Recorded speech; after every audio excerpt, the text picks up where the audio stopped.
오늘 함께 하는 말씀은 구약성경 느헤미야 2장 17절로 20절까지의 말씀입니다. 구약성경 느헤미야 2장 17절로 20절까지의 말씀, 구약 728페이지에 있습니다.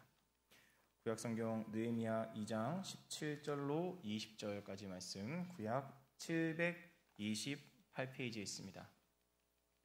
우리 한 절씩 교독하고 마지막 절 다 함께 읽도록 하겠습니다. 제가 먼저 읽겠습니다. 후에 그들에게 이르기를 우리가 당한 곤경은 너희도 보고 있는 바라. 예루살렘이 황폐하고 성문이 불탔으니 자 예루살렘 성을 건축하여 다시 수치를 당하지 말자 하고,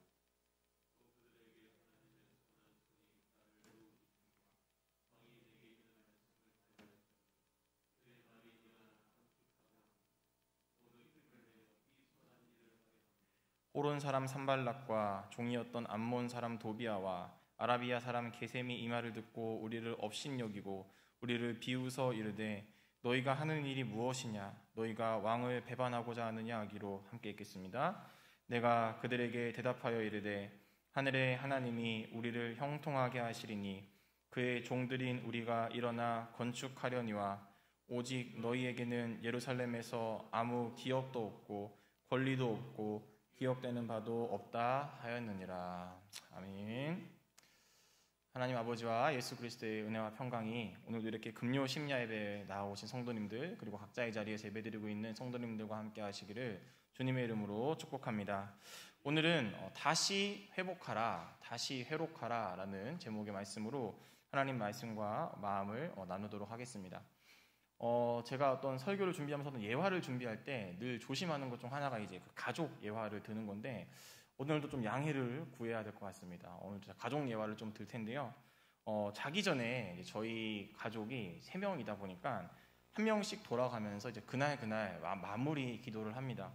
34살 제가 기도하고, 33살 또 사모가 기도하고, 또 이제 마지막 4살짜리 딸도 이제 기도를 하고 돌아가면서 마무리를 하는데요. 어느 날은 이제 기도를 딸아이가 하는 순서였던 거죠. 그래서 이제 아윤아 오늘 네가 기도를 하고 자자라고 했습니다. 그래서 아직 만 3년도 살지 않은 아윤이가 이런 기도를 했는데요. 이 기도를 제가 잠깐 영상으로 보여드리려고 합니다. 제가 멘트로 하는 것보다는 직접 듣는 게 조금 더 그 의미가 진정성이 있을 것 같아서 잠시 영상 하나 보도록 하겠습니다. 자, 아윤이 기도해주세요. 하나님 모두 안전하게 지켜드려서 고맙습니다. 올주 아빠 알아보게 해주셔서 고맙습니다. 빨리 코로나 끝나서 교회에서 예배 돌게 해주세요. 애둥이 이름을 기도합니다. 아멘. 네, 빨리 코로나 끝나서 제가 이 기도문을 듣고 얼마나 놀랐을지 좀 상상이 좀 가시나요?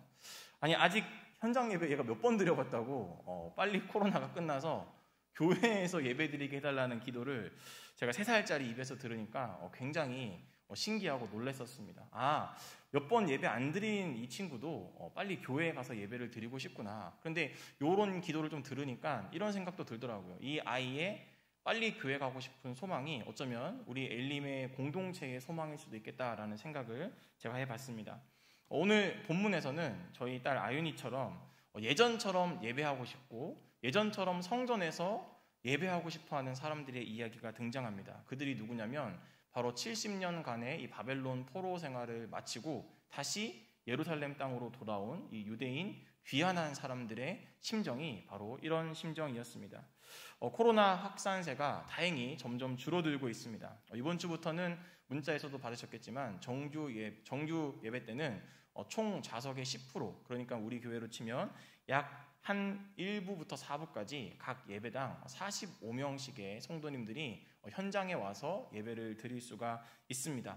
70년 만에 그들이 원했던 예루살렘 성전이 있던 예루살렘으로 돌아온 이 귀환한 유대인들, 그리고 오랜만에 20명이 아니라 45명이라는 다시 조금 더 많은 사람들이, 성도들이 현장에 와서 예배드리기를 준비하며 기대하고 있는 우리 교회와 성도님들, 귀환한 유대인들이 오늘은 예루살렘에서 어떤 삶을 살아갔는지를 함께 살펴보면서, 특별히 에스라와 느헤미야서 말씀을 같이 한번 살펴보면서 다시 교회로 모이기를 준비하고 있는 우리 교회와 성도들은 어떤 마음을 가지고 다시 모이기를 준비해야 될까에 대한 배움과 다짐의 시간을 잠시 말씀을 통해서 나눠보도록 하겠습니다.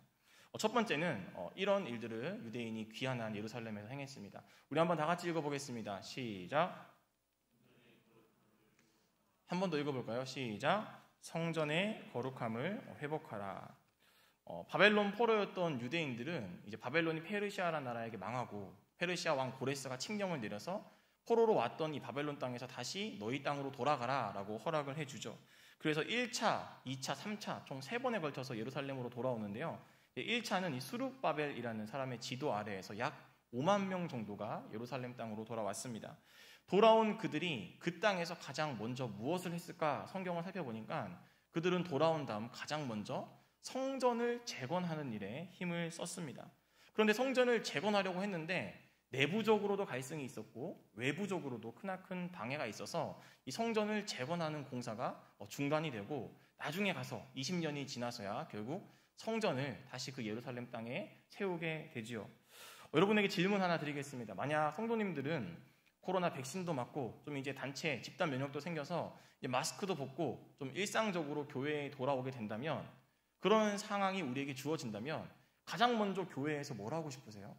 어떤 행사 또는 어떤 프로그램 아니면 어떤 일들을 코로나 끝나고 나시면 교회에서 가장 먼저 하고 싶으십니까?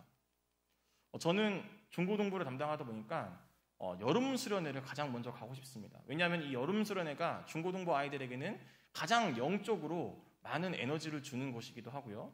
또 3박 4일이라는 시간 동안 교회에 대한 마음 그리고 교회 선후배들에 대한 어떤 친밀감을 가장 집중적으로 훈련할 수 있는 시간이 이 여름 수련회더라고요. 저는 그래서 정말 이 코로나가 끝나버리면 바로 여름 수련회를 할 거예요. 가을이어도 여름 수련회를 할 거고요. 봄이어도 여름 수련회를 할 거예요. 그 정도로 이 아이들과의 만나는 집중적인 시간이 저에게는 가장 중요하게 여겨지기 때문에 빨리 저 수련회를 좀 진행을 하고 싶습니다. 귀환한 유대인들이요. 오늘 이 예루살렘에서 가장 먼저 한 일이 성전을 재건한 일이다라는 것은 귀환한 유대인들에게 가장 중요하고 하고 싶었던 게 뭐였다는 거죠? 바로 성전의 존재라는 거였던 거죠. 우리에게 가장 중요한 건 성전이다. 오자마자 성전을 재건하려 했다는 것은 그들에게 가장 희망이었고 소망이었고 원하는 바가 바로 다시 이 땅에 하나님의 성전을 짓는 일이었다는 것을 우리에게 알려주고 있습니다. 그들의 최우선 과제가 바로 성전 재건이었다는 것이죠. 솔로몬 성전이 지어지기 이전에 예전에 하나님은 성전 이전에는 성막으로 함께 하셨습니다. 430년간 애굽에서 그 사람들을 데리고 나오셨고 시내산에서 모세를 만나셔서 십계명을 주시죠. 그리고 너희 이제는 애굽 문화와 애굽 방식이 아니라 나와 언약을 맺은 너희는 언약 백성이다. 내 계명을 잘 따르면 나는 너희에게 복을 줄 것이고 내 계명을 지키지 않으면 나는 너희를 벌 줄 것이다. 그 언약을 맺습니다. 그리고 출애굽기 25장부터 40장에 보면요. 장황하게 하나님이 뭘 설명하시냐면 성막을 지으라 그러고 어떤 제목으로 몇 센치에다가 의복은 뭘 입어야 되며 이런 규칙들을 지켜야 되며 정말 세세하게 하나님이 성막을 짓고 성막에 대한 중요성을 강조하고 계시더라고요. 모세를 통해서 하나님이 왜 이스라엘 사람들에게 이 성막에 대한 이야기를 그렇게 장황하게 하셨을까? 왜 이렇게 성막을 하나님은 중요하게 얘기하셨을까? 여기에는 크게 두 가지 의미가 있습니다. 첫 번째는 그 전까지는 하나님이 누군가를 만날 때 어떤 메시지를 주실 때 특별한 산에서 특정 인물들과만 만나셨습니다. 시내산에서 모세와 만나셨고 모리아 산에서 아브라함을 올라오게 하셨듯이 특정한 산, 특정한 인물을 통해 하나님은 역사하셨고 만나셨습니다. 그런데 성막을 주셨다는 것은 이제 내가 어디서든 너희와 함께하겠다라는 의미가 모세를 통해 성막을 주신 첫 번째 의미입니다. 두 번째 의미는 이런 의미죠. 이스라엘 너희가 지금 가나안 땅을 향해서 이동해야 될 터인데 너희가 어디로 이동하든 내가 너희의 진 한가운데서 너희와 함께 가겠다. 너희가 동으로 가면 내가 동으로 가고 너희가 북으로 가면 내가 북으로 가겠다. 내가 언제나 너희와 항상 함께 하겠다라는 의미가 성막을 주신 하나님의 마음속에 담겨 있던 것입니다. 즉 성막이란 함께 하시는 하나님을 우리의 눈으로 보게 해주신 하나님의 애정 표현과도 같은 것입니다. 이렇듯 성막은 그리고 성전은 이스라엘 사람들에게 하나님이 나와 함께 하시는구나, 하나님에 대해서 굉장히 일상적이고 친근한 존재로 인식하도록 만들었습니다. 그런데 문제는 그렇게 이스라엘 사람들 마음 가운데 성막이라는 의미가 잘 새겨졌는데 문제는 그 성전이 바벨론에 의해서 무너지고 말았습니다. 성전 안에서 하나님을 예배하던 각종 기물들은 우상의 나라인 바벨론으로 반출되어 갔습니다. 성전이 무너졌고 그나마 남유다라는 정체성을 가지고 이 하나님의 언약 백성을 간신히 유지하고 있던 이 남유다도 이제는 멸망해서 다른 나라의 포로 신세가 되어버리고 말았습니다. 이것은 이스라엘 사람들에게 실로 엄청난 충격이었죠. 나라를 잃어서가 아니라 내 신분이 시민에서 노예가 돼서 포로가 되어서가 아니라 뭐 때문에 이 사람들은 충격을 받았냐면 어떻게 성전이 무너질 수 있는가? 어떻게 성전이 무너질 때 하나님은 가만히 있을 수 있는가? 성전이 무너진 것 때문에 이 이스라엘 사람들은 굉장히 큰 충격을 받습니다. 그들의 마음 가운데에는 이런 생각이 가득했습니다. 하나님이 어떻게 성전이 무너질 때 가만히 계시지? 어떻게 지금 내가 이런 어려움을 겪고 있는데 하나님은 나타나지 않는 거지? 하나님이 혹시 바벨론이 섬기고 있던 저 마루둑이라는 신보다 연약한 신이 아닌가? 아니 어쩌면 우리가 지금까지 믿어왔던 하나님이 없는 신은 아닌가? 어떻게 우상의 나라한테 우리 하나님이 저렇게 한순간에 무너지고 멸망할 수 있단 말인가? 이런 어떤 회의감, 신앙적인 불안감, 답답함이 그들의 밤잠을 설치게 만들었습니다. 이런 허무함, 혼란과 두려움과 이해되지 않는 이 신앙적인 어려움 속에서 더 안타까운 상황 하나가 이스라엘 사람들에게 발생하죠. 그게 무엇입니까? 그들이 그런 신앙적 회의를 가지고 끌려간 곳이 어디냐면 바벨론이라는 거예요. 여러분, 바벨론이라는 것은 지금도 이 우르 땅에는 지구라트라는 굉장히 큰 신전이 현존하고 있습니다. 이것은 그 당시 바벨론, 메소포타미아 지역, 그리고 바벨론이 섬기고 있던 마루둑이라는 신을 예배하기 위해 만들었던 신전인데요. 솔로몬 성전보다 훨씬 큰 성전의 크기가 바벨론 땅에 한 개가 아니라 수십 개가 있었습니다. 그러니까 이 이스라엘 사람들 마음 가운데는 신앙적 회의감도 있고 하나님이 없는 거 아닌가라는 마음도 있는데 그들이 잡혀간 땅은요, 하나님을 잊어버리기에 정말 좋은 땅이었어요. 우리 성전보다 더 큰 성전이 있었잖아. 그러면 진짜 여기 신이 우리 하나님보다 강할 수도 있다는 건가? 그들은 그 바벨론 땅에서 1년도 아니고요, 10년도 아니고요, 70년 동안 그 땅에서 살았습니다. 신앙생활을 잊어버리고 여호와 하나님에 대해서 불신하기에 딱 좋은 시간과 딱 좋은 상황이 이스라엘 백성들 앞에 기다리고 있었던 것이죠. 그들은 아마 70년 동안 하나님을 아마 떠난 사람들도 있었을 것 같습니다. 그런데 그런 어려움과 역경, 회의감, 1, 2년으로 끝나지 않는 이 신앙적으로 해결되지 않는 이런 고민과 어려움들을 그들이 겪었음에도 불구하고 그 70년 뒤에 이들이 예루살렘에 돌아와서 가장 먼저 한 일이 지금 뭐라 그랬죠? 성전을 재건하는 일이었다는 거예요. 여러분, 이것은 코로나 이후 다시 성전에서의 예배를 준비하고 있는 우리 교회와 성도님들에게 어떤 것을 가르쳐주고 있습니까? 한번 저를 따라해 보겠습니다. 성전의 거룩함을 회복하라. 밑에 함께 읽겠습니다. 여전히 신앙을 회복하라. 그들은 지금 돌아와서 성전을 지었다는 것은 이런 고백을 하고 있는 거죠. 하나님, 비록 성전은 무너졌지만 우리는 여전히 하나님을 신뢰합니다.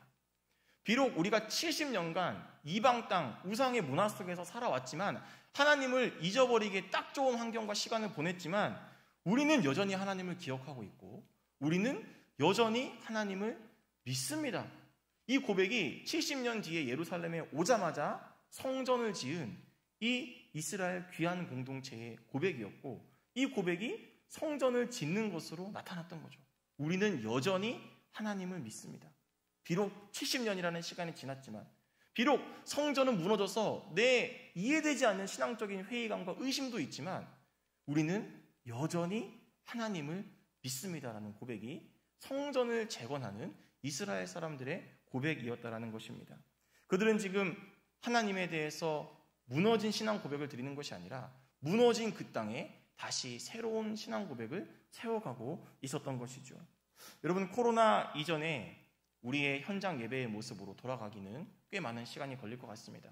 아까도 수련회도 말씀드렸지만 코로나 이전에 했던 것들로 돌아가기에는 이 교회에서의 그런 신앙생활, 그런 신앙적인 패턴들을 다시 회복하기에는 무너진 예루살렘 성전처럼 다 무너져 버린 것만 같습니다. 신앙생활을 하기에 지금 사회적 분위기도요, 바벨론에 살고 있던 이 이스라엘 민족처럼 눈치 봐야 되고 어렵고 점점 더 각박해진 것이 사실입니다. 어느 순간부터 교회에 오는 게, 성경책을 들고 길거리를 다니는 게 눈치 봐야 되는 이런 이상한 상황이 또 우리 주변에 상주하고 있죠. 여러분, 그러나 이때 우리가 오늘 말씀을 들으면서 함께 고백해야 되는 고백은 어떤 고백일까요? 이런 고백인 줄 믿습니다. 그러나 나는 여전히 하나님을 믿습니다. 여전히 내 하나님은 오늘도 살아서 역사하십니다. 하나님의 강하신 오른팔이 그럼에도 불구하고 나를 붙들어 주실 것입니다. 이런 고백이 이스라엘 사람들의 고백이었고 오늘 저와 여러분의 고백이 되어야 될 줄로 믿습니다. 요즘은 안 그렇지만 구약 성경이 기록될 당시에는 왼손은 굉장히 부족하고 부정한 것이었습니다. 그래서 성경에서 하나님의 강하심을 표현할 때 그의 오른팔을 의지하라, 오른팔을 주제로 설명하는 이유가 바로 그런 문화였기 때문에 그렇습니다. 하나님의 강하신 오른팔, 우리가 하나님의 강하신 오른팔의 이 능력을 입으려면 여러분 어떻게 해야 될까요? 우리가 하나님의 오른쪽에 서서는 안 됩니다. 하나님의 강하신 오른팔이 내 인생에 역사하게 하려면 우리는 하나님의 왼쪽에 서서 내 오른손을 하나님의 왼손과 잡아야죠. 가끔 우리가 오해하는 게 있습니다. 내가 하나님의 오른편에 서서 내 왼손을 가지고 하나님의 오른손을 잡아요. 하나님, 제가 할 수 있겠습니다. 나와 동행해 주십시오. 여러분, 그게 아니죠. 진정한 신앙인들은 하나님의 오른팔의 역사가 내 인생에 나타나도록 하기 위해서는 내가 하나님의 왼쪽에 서서 내 오른손을 하나님의 왼손에 내어드려야 하는 것입니다. 나의 오른손이 아니라 나의 왼손이 아니라 나의 오른손을 하나님께 내어드리고 하나님의 일하심에 모든 걸 맡겨드리면서 하나님, 당신의 권능이 필요합니다. 하나님을 난 여전히 신뢰합니다. 하나님의 은혜로만 나를 보살펴 주시고 하나님의 은혜로 내 인생을 축복하여 주시옵소서. 이런 고백을 가지고 여전히의 신앙을 가지고 이 거룩한 성전을 다시 재건해가는 우리 꿈마을 엘림교회와 우리 모든 성도님들이 되시기를 주님의 이름으로 축복을 드립니다. 우리가 두 번째로 같이 고백하고 싶은 것은 바로 이런 것입니다. 한번 같이 따라해 볼까요? 시작. 우리는 언약 백성의 거룩함을 회복해야 되는 사명이 있습니다. 스룹바벨을 중심으로 한 이 1차 귀환자들은 오자마자 성전을 재건하는 일에 힘썼습니다. 그리고 이제 80년 뒤에 학사 겸 제사장 에스라를 통해서 한 2,000명 정도의 사람들이 다시 예루살렘 땅으로 돌아왔습니다.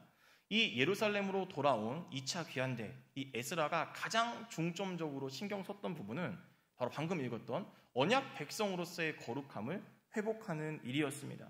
에스라는 성전이 다 재건됐다 그래서 성전이 완공됐다고 생각하지는 않았습니다. 제 아무리 그럴듯한 건물, 완벽한 성전이 있다 할지라도 그 안에서 예배드리는 사람들의 마음의 이 신앙의 정체성이 확고하게 세워져 있지 않다면 그것은 완전한 의미의 성전 재건이 아니다라고 에스라는 판단했던 것입니다. 그래서 그는 성전 안에서 예배드리는 이 예배자들, 언약 백성의 거룩함도 함께 회복이 되어야 한다라고 하면서 하나의 주장을 펼칩니다. 그것은 바로 너희의 신앙적인 정결을 지키라라는 강조를, 그런 주장을 에스라가 펼치기 시작하는 것이죠. 여러분, 스룹바벨이 주도하고 귀환해서 성전을 재건했던 이 1차 귀환대의 이야기는 2차 에스라에 오기 전 80년 전의 이야기입니다. 80년 동안 세대가 조금 바뀌었죠. 그리고 그 땅에서 나름 적응하면서 이 유대인들은 살고 있었습니다. 그런데 내가 여전히 하나님을 믿습니다. 그런 회복의 마음을 가지고 성전을 재건했던 이 이스라엘 사람들을 보니까요, 에스라의 눈에 한 가지 굉장히 큰 죄악 하나가 보입니다. 그 죄가 무엇입니까? 그 죄는 바로 이방인들과 결혼을 한 이 유대인들의 모습이 에스라의 눈에 너무 자세하게 보이는 거죠. 목사님, 안 믿는 사람이랑 결혼하고 그런 것도 요즘 세상에는 가능하죠. 젊으신 분이 옛날 사람처럼 이방인이랑 안 믿는 사람이랑 결혼하고 나중에 결혼한 다음에 교회에 데리고 오면 되죠. 그렇게 전도할 수 있잖아요. 라고 말하시고 생각하시는 분들도 있을 것 같습니다. 그런데 여러분, 그게 잘 되나요?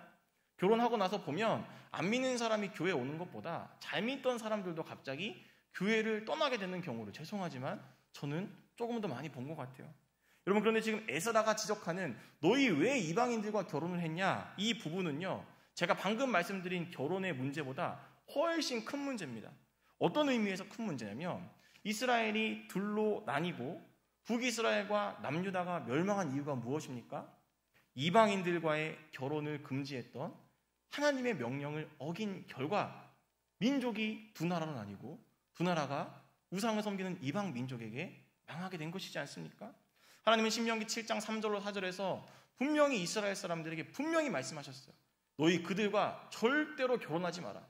너희 그들과 결혼하는 순간 나를 떠나게 되고 나는 그러면 너무 화가 나서 너희에게 축복을 주는 게 아니라 너희에게 벌을 줄 거야 라고 하나님이 분명히 말씀하셨습니다. 그런데 저 말씀을 이스라엘 사람들은 과거에 지키지 못한 거죠. 하나님의 말씀을 경솔하게 여겼습니다. 자기 마음대로 살아갔습니다. 그래서 하나님은 이스라엘을 흩으시고 나누시고 멸망하게 하시고 벌을 주신 것이죠. 그렇게 그 벌의 대가로 70년이라는 생활을 바벨론에서 살고 지금 돌아오지 않았습니까?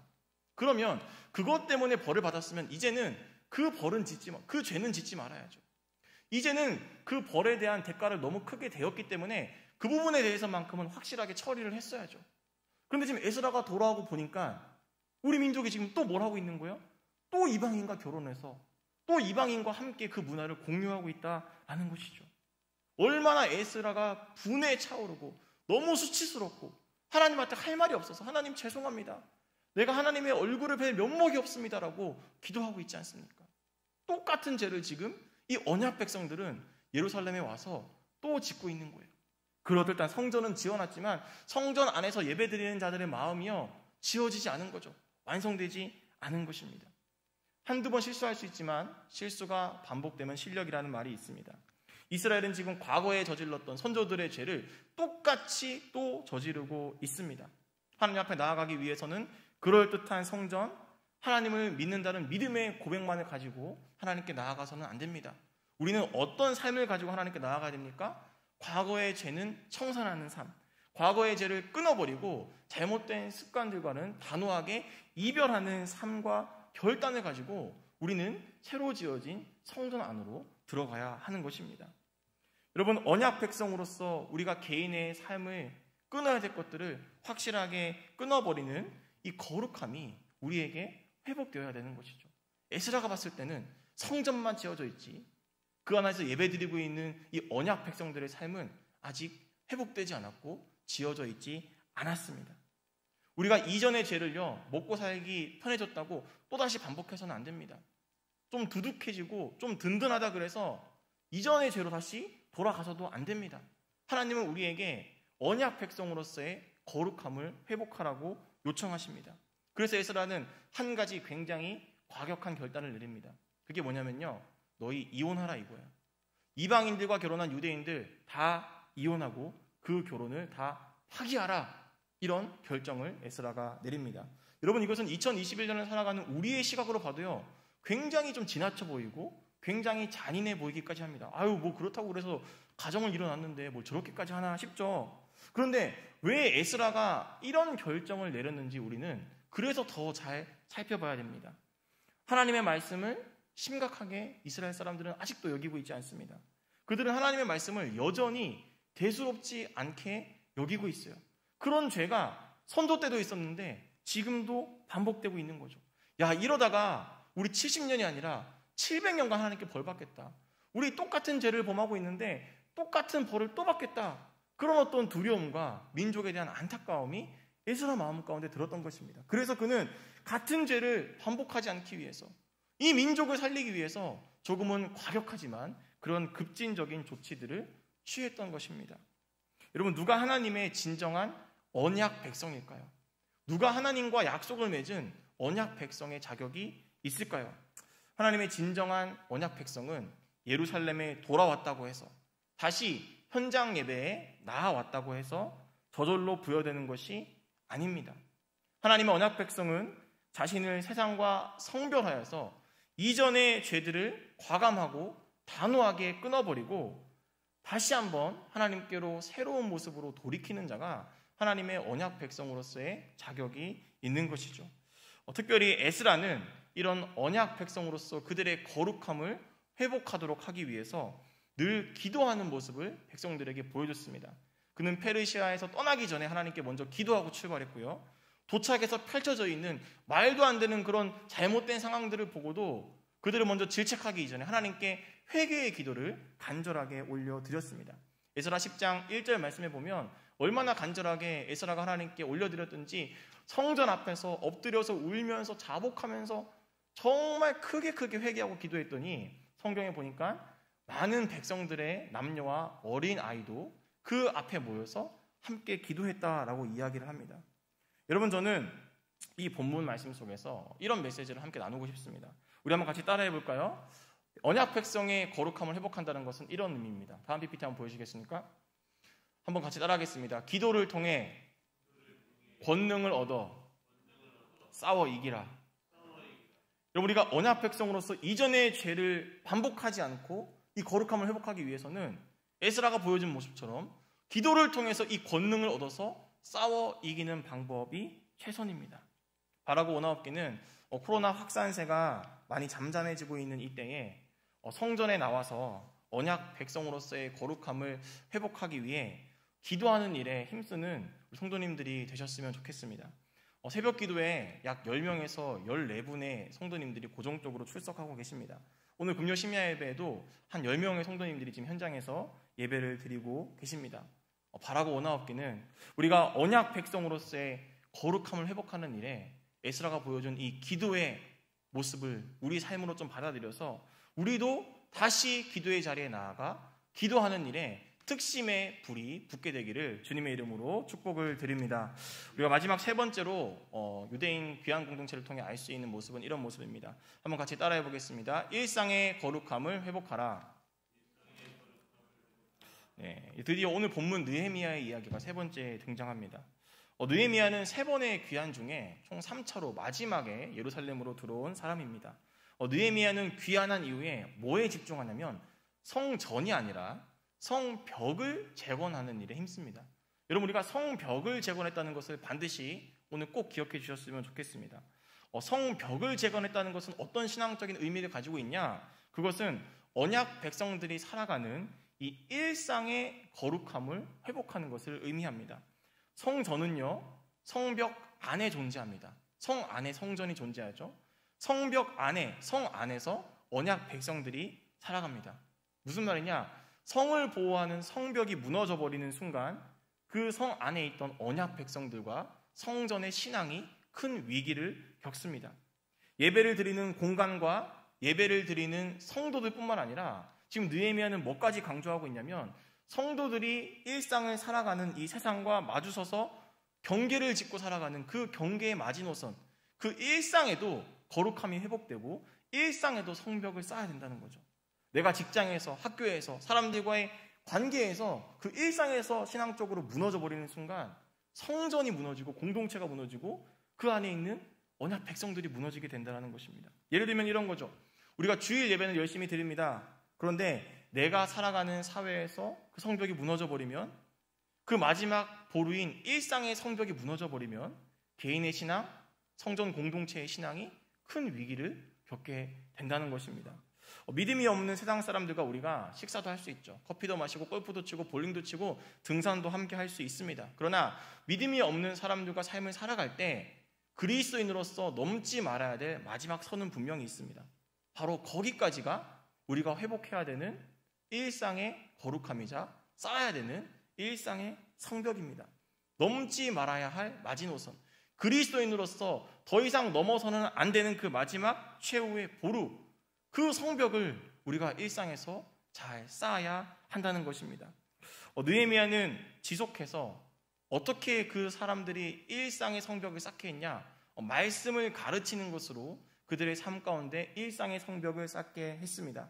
그들은 일상의 성벽을 쌓을 수 있도록 느헤미야는 계속 말씀을 들려주고 말씀에 대해 강론했는데요. 특별히 느헤미야 8장에 보면 이 수문학 광장에서 에스라가 하나님의 말씀을 읽습니다. 아침 새벽부터 정오까지 그 말씀 집회가 이어졌고요. 어린 아이, 여자, 남자, 성경에 보니까 들을 수 있는 사람들은 다 나왔다라고 그 말씀을 배우고자 하는 열기를 기록해주고 있습니다. 그들은 하나님께서 주시는 그 말씀을 자기의 마음밭에 씨앗을 뿌려서 그 말씀을 가지고 일상에서의 성벽을 보이지 않게 쌓아가고 있었던 것입니다. 말씀을 들었더니 이 이스라엘 사람들의 지금까지 지켜오지 않던 절기를 지키기 시작합니다. 말씀을 들었더니 그동안 침체되어 있던 그들의 신앙이 다시 생기를 얻어서 새로운 삶을 살아갔다는 것이죠. 여러분, 지금 왜 현장에서 약 10명 정도의 성도님들이 예배를 드리고 계십니까? 왜 지금 이 저녁 시간 각자의 자리에서 온라인으로 하나님 말씀을 듣고 계십니까? 말씀을 들으러 이 자리에 나온 줄로 저는 믿습니다. 왜냐하면 그 말씀에는 분명히 힘이 있기 때문입니다. 하나님 말씀은 정말 놀랍기 때문입니다. 그 말씀이 죽어가는 우리의 영혼을 살리고, 그 말씀이 우리의 상한 마음을 살리고, 그 말씀이 우리의 깨어진 관계와 불투명한 미래를 소망으로 이끌 것이라는 확신이 저와 여러분 가운데 있는 줄로 믿습니다. 그 말씀에 대한 사모함 때문에 오늘 우리가 이 자리에 나오지 않았습니까? 우리의 수문학 광장은 금요 심야 예배고 새벽 기도고 주일 예배입니다. 우리의 수문학 광장은 성서대학이고 1분 묵상을 진지하게 읽고 내 삶에 적용해 보는 자세입니다. 계속해서 내 마음밭에 말씀의 씨앗을 뿌려야 30배, 60배, 100배의 열매를 맺게 되는 것입니다. 특별히 우리 성도님들은 더 말씀으로 이 일상의 거룩함을 잘 회복하고 성벽을 쌓아야 됩니다. 여러분, 저는 이렇게 한번 이 말씀을 권면하고 싶습니다. 한번 PPT를 보시면서 같이 따라해 볼까요? 일상의 최전선에 말씀의 성벽을 쌓아라. 그럼 느헤미야가 성벽을 재건하려고 그럴 때 주변에서 많은 사람들이 느헤미야를 방해합니다. 아스돗 사람들, 아라비아 사람들, 도비아, 산발랏, 동서남북에서 느헤미야를 압박하고 공격합니다. 그런데 상대적으로 제사장이었던 에스라에 대한 공격은 별로 없더라고요. 저는 이것을 좀 이렇게 해석을 해보고 싶습니다. 목회자는 아무래도 교회에서 생활하다 보니까 세상에서 받는 성도님들이 겪는 어려움보다는 덜 어려움을 겪게 될 수도 있습니다. 그 말은 성도님들은 이 느헤미야처럼 정말 각종 위협과 유혹에 많이 노출되어 있다는 사실입니다. 그렇기에 우리는 더욱더 정신을 차리고 근신하며 깨어 기도하며 말씀 앞에 나아가서 우리의 일상의 성벽을 누구보다 단단하게 재건해야 한다는 사실입니다. 일상의 성벽이 무너지는 순간 기억하십시오. 성 안에 있는 믿음의 공동체인 성전이 무너지고, 일상의 성벽이 무너지는 순간 성 안에 살아가는 믿음의 사람들이 시험 들고 어려움을 당합니다. 일상에서의 성벽을 재건하는 것, 그것이 너무나 중요한 우리의 과제인 것입니다. 그럼 말씀을 정리하겠습니다. 코로나 이후에 세상과 교회는 어떻게 변할까? 목회자인 저도 좀 돌아가는 세상을 파악하고 준비하기 위해서 서점도 가보고 또 인터넷 서점에서 이런저런 책들을 찾아봤습니다. 코로나 이후를 이야기하는 책들을 많이 찾아봤죠. 한 3권 정도 샀습니다. 그리고 그 책들을 읽어봤는데요. 제가 이 책을 찾으면서 재미있는 사실 하나를 발견했습니다. 그것이 무엇이냐면 코로나 이후의 한국 교회와 기독교에 대한 대안을 제시하는 책은요, 수십 권이 넘습니다. 제가 궁금해서 찾아봤어요. 코로나 이후에 천주교회에 관련된 책은 몇 권 있을까? 딱 한 권 있더라고요. 궁금하네. 코로나 이후에 불교에 대해 예측한 책은 몇 권 있을까? 한 권도 없습니다. 기독교에 대한 미래를 제시하는 책은요, 수십 권이에요. 이 중에서 뭘 골라야 될지 모르겠어요. 그때 제 마음 가운데 첫 번째로 이런 마음이 들었습니다. 야, 역시 한국 교회 소망이 있구나. 이렇게 많은 사람들이 관심을 가지고 미래를 준비하고 있구나. 그러나 이내 이런 마음도 들었습니다. 야, 이거 근데 다 자기가 정답이라 그러네. 이 사람은 자기가 정답이라 그러고, 이 사람은 이렇게 하라 그러고, 우후죽순 너무 많은 대안과 너무 많은 정답이 오히려 우리를 좀 혼란스럽게 하는 건 아닐까라는 생각도 불현듯 제 마음 가운데 들더라고요. 여러분, 저는 참고해야죠. 참고할 것입니다. 그러나 오늘 여러분에게 그런 책이 아니라 한 가지 최고의 코로나 이후의 한국 교회와 성도들을 향한 대안을 제시하고 싶습니다. 한번 같이 따라해 볼까요? 결국은 하나님 말씀입니다. 아멘이십니까? 아무리 많은 사람들이 자기의 경험과 지식과 자료들을 가지고 예측할지라도요, 하나님 말씀으로 우리 눈앞에 있는 상황을 해석하지 못하면 그건 대안이 될 수 없습니다. 우리 신앙인들은 내 앞에 펼쳐져 있는 어려움과 고난들과 이 모든 것들을 하나님의 말씀으로 해석하는 신앙인이 되어야지 일반인이 되어서는 안 됩니다. 오늘 느헤미야 말씀을 통해서 하나님은 우리에게 다시 회복해야 될 것들을 요청하시죠. 어떤 회복입니까? 성전의 거룩함을 회복하라. 어려운 상황 속에서도 끝까지 버티며 여전히 하나님을 붙드는 신앙을 유지하라. 우리에게 요청하십니다. 언약 백성의 거룩함을 회복하라. 같은 실수를 반복하지 말라. 기도하는 자리를 회복해서 그 기도를 통해서 같은 실수를 반복하지 않는 영적인 권능을 얻으라. 하나님은 우리에게 언약 백성의 거룩함을 요청하십니다. 마지막으로 성벽의 거룩함을 회복하라. 일상의 최전선에 그리스도인으로서의 경계에 말씀의 벽을 세워서 일상으로 말씀의 벽을 세워서 그 일상 안에 있는 교회와 성도들이 절망하지 않고 어려움 당하지 않도록 하라.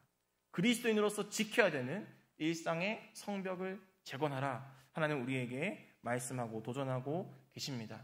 이러한 회복의 은혜, 다시 시작하는 은혜, 채워지는 은혜, 하나님과 새로운 관계를 맺어가는 은혜가 오늘 이 금요 심야 예배에 나와오신 우리 모든 성도님들과 함께 하시기를 주님의 이름으로 축복합니다. 기도하겠습니다. 하나님 감사합니다. 우리가 이 시간 말씀을 사모하며 기도를 사모하며 이 저녁을 깨웠습니다. 들을 귀에 있는 자가 되게 하시고 믿음으로 선포하는 입술을 가진 자가 되게 하시고 하나님의 음성을 들을 수 있는 영적인 민감함을 이 시간 우리에게 허락하여 주셔서 하나님 오늘 이 밤이 어디에서 예배를 드리든 우리와 함께 하시는 하나님의 임재를 경험하는 시간 되게 하시고 우리의 무너졌던 일상의 거룩함이 회복되는 시간 되게 하여 주셔서 하나님의 말씀으로 우리를 사로잡아 주시고 하나님의 말씀으로 우리의 생각을 변화시켜 주시고 하나님의 말씀으로 때를 따라 도우시는 하나님의 은혜가 우리의 마음과 생각과 삶 가운데 나타날 수 있도록 주님 이 저녁 우리의 기도와 우리의 부르짖음에 주여 함께하여 주시옵소서. 예수님의 이름으로 기도드렸습니다. 아멘.